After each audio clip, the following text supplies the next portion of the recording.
Sir, that is why you will hear the atheists will say, if you really say God is love, why do little children die mercilessly?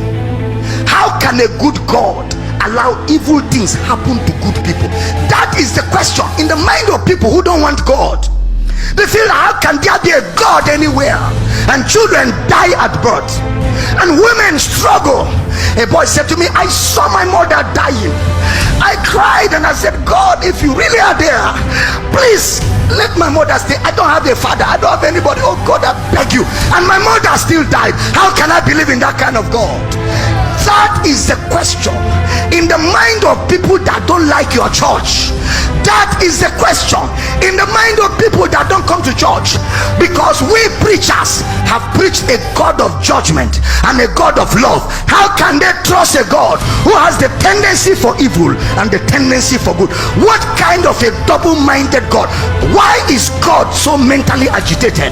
Why can't he maintain a consistency? We don't want that kind of God.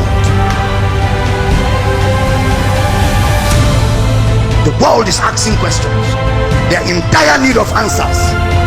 You want me to serve your God? You want me to serve your God? A God that destroys men. How can I serve him? It's even better I stay with Satan. You hear people say such things. And it's because we've not been able to defend the character, the single character of God. And it's easy. It's because the Bible you read, you didn't understand it. You saw he kill it and make it alive, and you thought it was God, but you didn't study well to see that that was the impression of the author. You read the give it and take it away. You thought that that's the dual nature of God, but you didn't read well to see that that was the impression of a fallen man by the name Job. You read and you saw that the Bible says, can evil happen and God has not caused it? You didn't read clearly to see that that was the impression of Amos the prophet. These were their impressions. Why? No man has seen God at any time. So since they have not seen God, in their writings they added their impressions. In the Old Testament, if something happens that cannot be explained, they concluded it must be God. That's where our legal system got it from, where they say natural disasters are an act of God. The legal system of Nigeria believes, in fact globally, that natural disasters are an act of God. They got it from the Old Testament impression of the prophets. If natural disasters are an act of God, why will Jesus rebuke the wind and the waves? Why didn't he say more wind, more waves? Because this is an act of God. Jesus is God who came to introduce God's character. He looked at the wind and said, shut, peace, be still. And there was a calm, because God does not function through natural disasters. All God does is to stop them to the degree to which you allow him to stop them. He has no pleasure in death. He is life.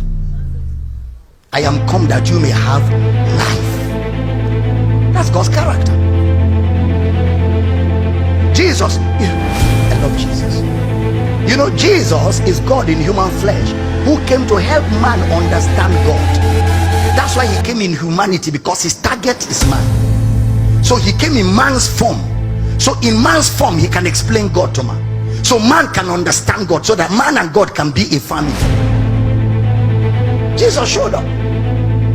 While people are thinking about God being the one behind evil and disaster and cancers and ulcers and high blood pressure, and thinking it is God teaching them a lesson or punishing them, Jesus showed up and walked among them and said, the thief cometh not but for to steal, to kill, and to destroy.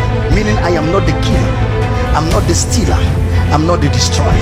I am light, and my job is to expose darkness. So let me expose who is behind death, who is behind stealing, who is behind destruction. Let me expose him. He is called the thief which is the devil. But this is what I do when I come. You have life and have it more abundantly. Am I teaching good this morning? Now come that you may have life.